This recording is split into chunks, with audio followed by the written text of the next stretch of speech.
Meningitis is an inflammation of fluid and membrane surrounding your brain and spinal cord. The swelling from meningitis typically triggers signs and symptoms such as headache, fever, and stiff neck. The causative agent or the causes of meningitis are bacterial meningitis, viral meningitis, fungal meningitis, parasitic and protozoal meningitis, physical injury, cancer, certain drugs, health injury, cerebral abscess, and middle ear infection. So here are the signs and symptoms of meningitis. So the signs of meningitis are irritability, headache, restlessness, stiffness of neck, malaise, nausea or vomiting, high-grade fever, or seizures. The symptoms of meningitis are tachycardia, coma, sleeplessness, phonophobia, photophobia, altered mental status. However, the incubation period is depending on the causative agent. For example, the incubation period of meningococcal meningitis is 2 to 10 days, while the incubation for Haemophilus meningitis is much ranging from 2 to 4 days. However, the range of incubation for most organisms causing meningitis is 2 days to 2 weeks. The period of communicability of meningitis is 2 to 4 days and the range is 2 to 2 weeks. The pathogenesis of the meningitis are the bacteria that enter the bloodstream and travels to the brain and spinal cord cause acute bacterial meningitis. But it can also occur when a bacteria directly invade the meninges. This may be caused by an ear or sinus infection, a scalp fracture, or the rarely SOIM surgeries. The diagnostic evaluation of the meningitis are physical examination, history collection, CSF evaluation for pressure, proteins, glucose, and leukocytes, blood tests, CBC, blood culture, or CT scan. The medical management of meningitis can be fatal. The nursing staff needs to prioritize antibiotic treatment as delays are associated with poorer outcomes. Testing the urine, specifically gravity, to assess fluid status can be useful, especially in infants and children with a labile fluid status, and those on full maintenance intravenous fluids. The nursing interventions of the meningitis are altered body temperature related to infectious process, monitor temperature continuously, administer antipyretic drugs as prescribed, switch on fan and open the windows, and cold sponge.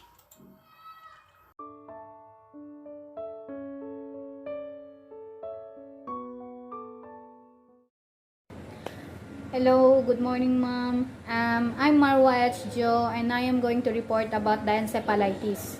The encephalitis is a serious condition affecting the brain that requires prompt treatment to lower the risk of lasting complications of death.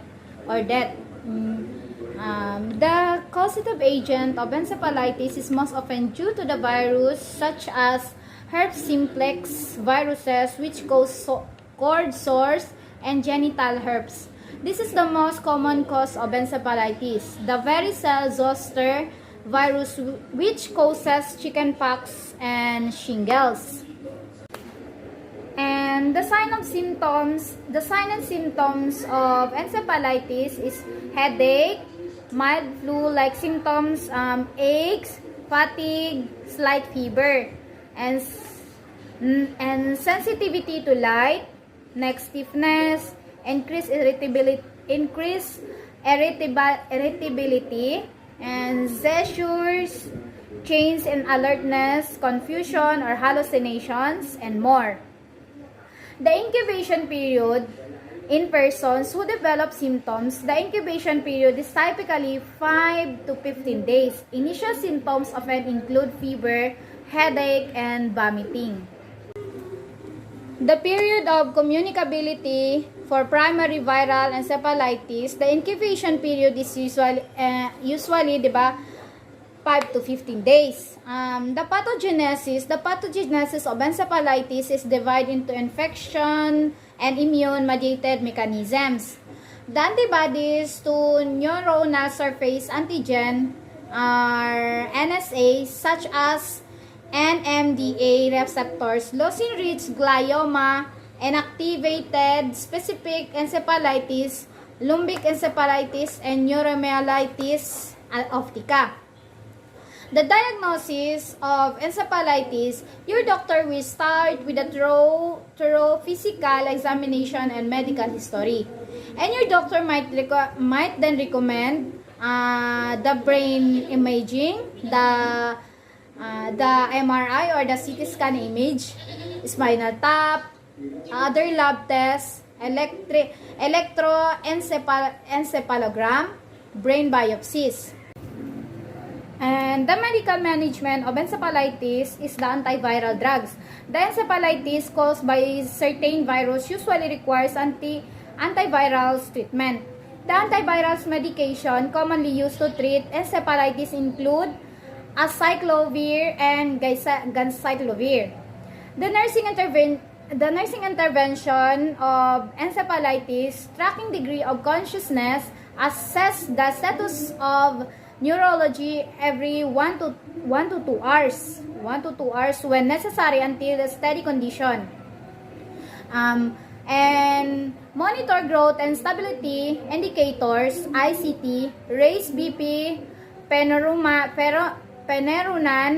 heartbeat, irregular breathing, stress changes in the patients.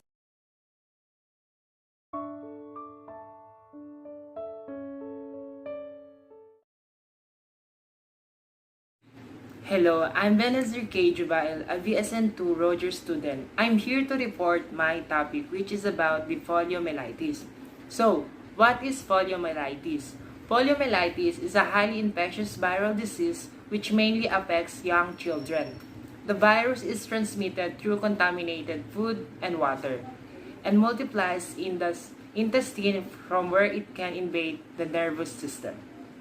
The word polio, gray, and myen are marrow indicated. The spinal cord are derived from the Greek. Poliomyelitis is disease of the anterior horn motor neurons of the spinal cord and brain stem caused by poliovirus. The causative agents of poliomyelitis is a communicable disease caused by virus named poliovirus. There are 3 wild types of poliovirus: the WPV, type 1, type 2, and type 3. People need to be protected against all the 3 types of the virus in order to prevent polio disease, and the polio vaccination is the best protection. Signs and symptoms. Initial signs and symptoms of paralytic polio, such as fever and headache, sore throat, feeling tired, upset stomach, back or neck pain or stiffness, muscle weakness, stomach pain, and vomiting. In non-paralytic polio, signs and symptoms: a loss of reflexes, severe muscle pain or weakness, floppy limbs, a feeling of pins and needles your legs, paralysis, arm, legs, or both. Meningitis is an infectious in your brain, spinal cord, or both. The incubation period. The incubation period for non-paralytic poliomyelitis is about 3 to 6 days. For onset of the paralysis in paralytic poliomyelitis, the incubation period is usually 7 to 21 days. Period of communicability. Individuals affected with the poliovirus are most infectious from 7 to 10 days before and after. The onset of symptoms, poliovirus may shed in the stool for a period of 3 to 6 weeks. The pathogenesis. During intestinal replication, the virus invade local lymphoid tissues and may enter the bloodstream, and then infect cells of the central nervous system. Poliovirus induce destructions of motor neurons of the anterior horn of the spinal cord and brain stem. Cells result in distinctive paralysis. The diagnosis of poliomyelitis. Doctors often recognize polio by symptoms such as neck and back, stiffness, abnormal reflexes, and difficulty swallowing and breathing. To confirm the diagnosis, a sample of the throat secretion, stool, or a colorless fluid that surrounds your brain and spinal cord, the cerebrospinal fluid, is checked for poliovirus. The medical management. Here are the medical management of poliomyelitis. First, pain reliever like ibuprofen, a ventilator, or a device that helps you to breathe. Treatment of pain with analgesics such as acetaminophen, the fluid therapy or physical therapy, the bed rest until fever is reduced, adequate diet, hot packs or heating pads for muscle pain, and minimal exercise and exertion. The nursing intervention or the management. The first nursing intervention is to maintain a patient's airway and keep a tracheotomy tray at the patient's bedside. Provide good skin care, reposition the patient often, and keep beds linens dry. Wash hands thoroughly after contact with the patient or any of his secretion and excretion. Frequently check blood pressure, especially if the patient has bulbar poliomyelitis. Assess bladder retention that cause muscle paralysis. And the last one is to provide emotional support to the patient and his family. Thank you.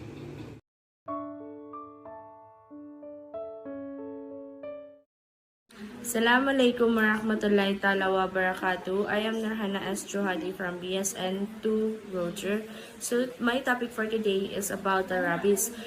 Rabies is a deadly virus spread to people from the saliva in infected animals. So rabies is also a viral infection that mainly spread through a bite for an infected animals. It is an RNA virus of rhabdovirus family.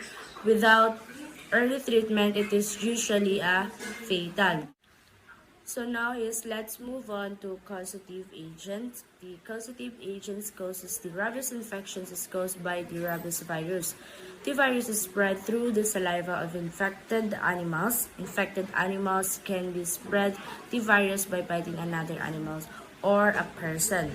In rare cases, the rabies can be spread when infected saliva gets into an open wound or the mucous membranes such as the mouth or the eyes.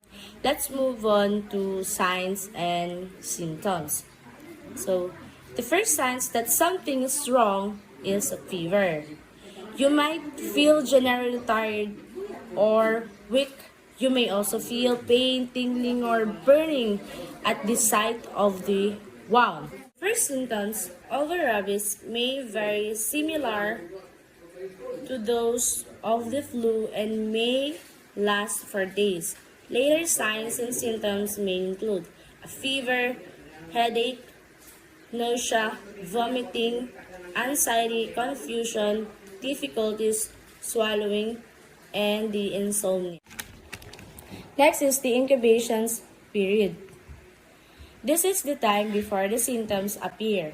It is usually last trusted source from 3 to 12 weeks, but it can take as little as 5 or more than 2 years.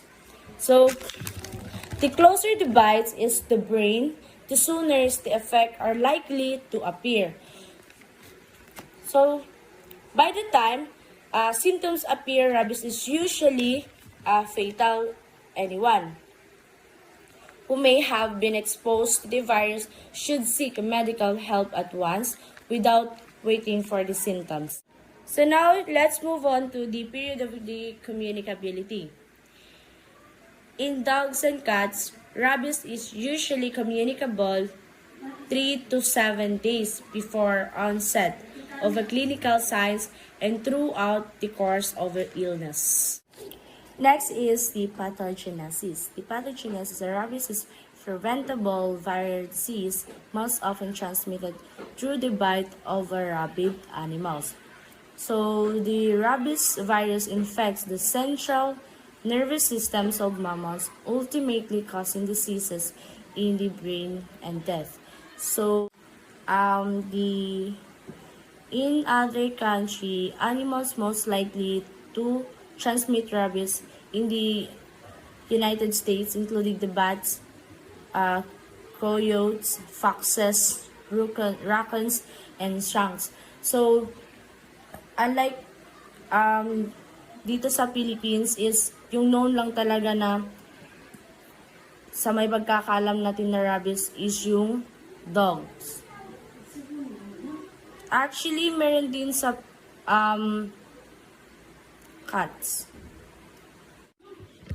The next is the diagnosis. So at the time of a bite, there is usually no way to tell for sure whether an animal is rabid or whether it has passed on an infection. So lab tests may show antibodies, but this may not appear until later in the development of the disease. The virus may be isolated from saliva or through a skin biopsy. However, by the time the diagnosis is confirmed, it may be too late to take actions. So, for these reasons, the patients will normally start a course of prophylactic treatment at once without waiting for a confirmed diagnosis. And then if a person develops symptoms of encephalitis following an animal bite, they should be treated as if may have a rabies. Next is the medical management. Any animal bite or scratch should be thoroughly cleaned with copious amounts of soap and water, provided iodine or other substances with virucidal activity. Other travelers should be informed that immediately cleaning bite wounds as soon as possible substantially reduces the risk of the rabies infections, especially when followed by the timely administrations of PEP. And the last is the nursing interventions. So, the nursing interventions for our patients with rabies are improved breathing pattern. So, the improved breathing pattern is place patients with the proper body alignment for maximum breathing pattern. Maintain a clear airway by encouraging the patients to mobilize all secretions with successful coughing, secretions as necessary, and encourage frequent rest periods and teach patients to pace activity. Improve nutritional intake. So, in these nursing interventions is provide a pleasant environment, promote proper positioning, provide good or oral hygiene, and destinations. Consider 6 small nutrient-dense meals instead of 3 larger meals daily to lessen the feeling of fullness for patients impaired while coordinating with the speech therapist for evaluations and instructions. And then the next is the maintain normal body temperature. So in these nursing interventions, adjust and monitor environmental factors like room temperature and bed linens. As indicated, eliminate excess clothing and covers and give medications as prescribed. Then the next is to reduce anxiety. His presence, touch, verbalizations, and demeanor to remind patients that they are not alone and to encourage expressions or clarifications of needs, concerns, unknowns, and questions. Then the last for the nursing interventions is to prevent injury. So avoid use of restraints, obtain a physician's order if restraints are needed. If patient has a new onset of confusion, render the reality orientations when interacting with him or her as a family or significant others to be with the patients to prevent him or her accidentally falling. That's all my report. Thank you and wassalam.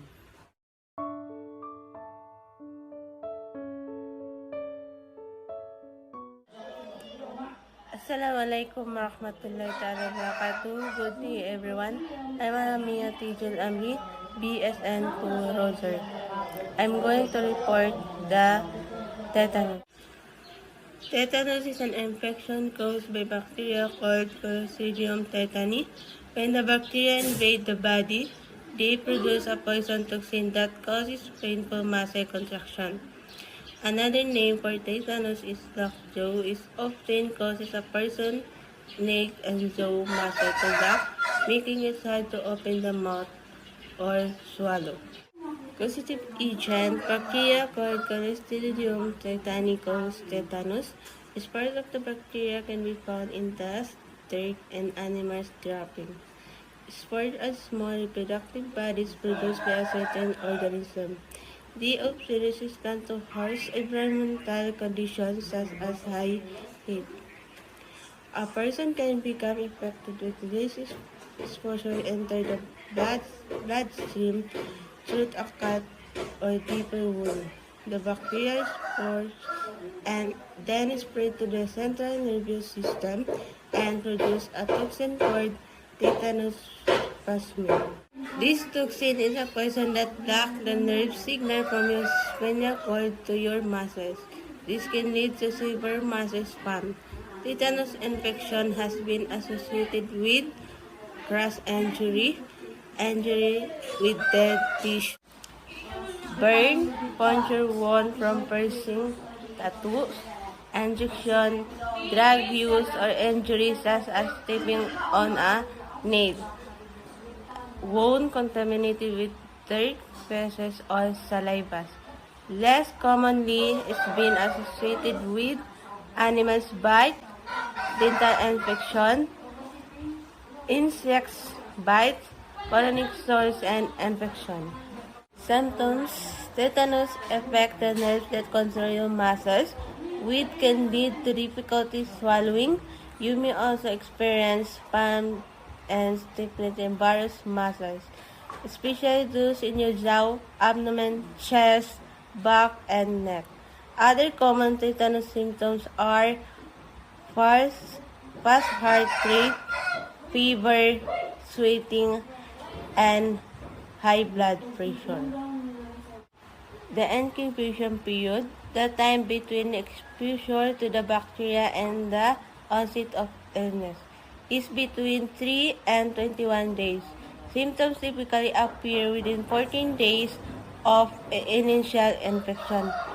Infections that occur faster after exposure are typically more severe and have a worse prognosis. Period of communicability of tetanus. Tetanus is not contagious from person to person. It is only vaccine-preventable disease that is infectious but not contagious. Pathogenesis. Tetanus is an infectious disease caused by Clostridium tetani bacteria. The active anaerobic bacteria lead to the production of tetanus toxin, which enter the nervous system via lower motor neuron and travel up to the spinal cord and brainstem. How tetanus diagnosed? The doctor will will perform a physical exam to check for symptoms of tetanus, such as massive stiffness and pimples. Unlike many other diseases, tetanus is not generally diagnosed through laboratory tests. However, your doctor may still perform lab tests to help rule out disease with similar symptoms. These include meningitis, a bacterial infection that affects the brain and spinal cord, or rabies, a viral infection that causes brain swelling. Your doctor, your doctor will always base a tetanus diagnosis on your immunization history. You're at a high risk of tetanus if you haven't been immunized or if you overdue for a booster shot. Medical management. The principle of management of tetanus includes sedation and control of muscle spasms, neutralization of tetanus toxin, prevention of production of tetanus toxin by use of antibiotic to which Clostridium tetani is susceptible and by wound debridement, treatment of complication including autonomic dysfunction and supportive care. So the anatomy of the head position of the extension is a way to align the respiratory cavity so that the process of respiration is still running smoothly by removing the blockage of the airway. Physical, so number 2 is physical examination by auscultation of breath, sound, head 3, Ranchi every 2 to 4 hours. So, Ranchi show an upper respiration problems due to fluid or secret that covered most of the respiratory tract that need to be removed to optimize the airway. So, number 3, the clean the mouth and respiratory tract of muscles with a secret and do section. So, section is an act of assistance to issue a secret to simplifying the process of respiration. Number 4, oxygenation according to physician instruction. So the provision of adequate oxygen can supply and provide backup oxygen thus preventing hypoxia. So number 5, observation of vital sign every 2 hours. So dyspnea cyanosis is a sign of breathing disorder which is accompanied by decreased cardiac working arising tachycardia, tachycardia, refill time, and capillary link time. Number 6, observation of the onset of respiratory failure apnea. So, the inability of the body is the respiratory process required critical intervention by using a breathing mechanical ventilation. Number 7, collaboration in a secret strengthening medication, mucolytic. So, mucolytic drug can thin the secretion so easy to remove and prevent viscosity. That's all and thank you.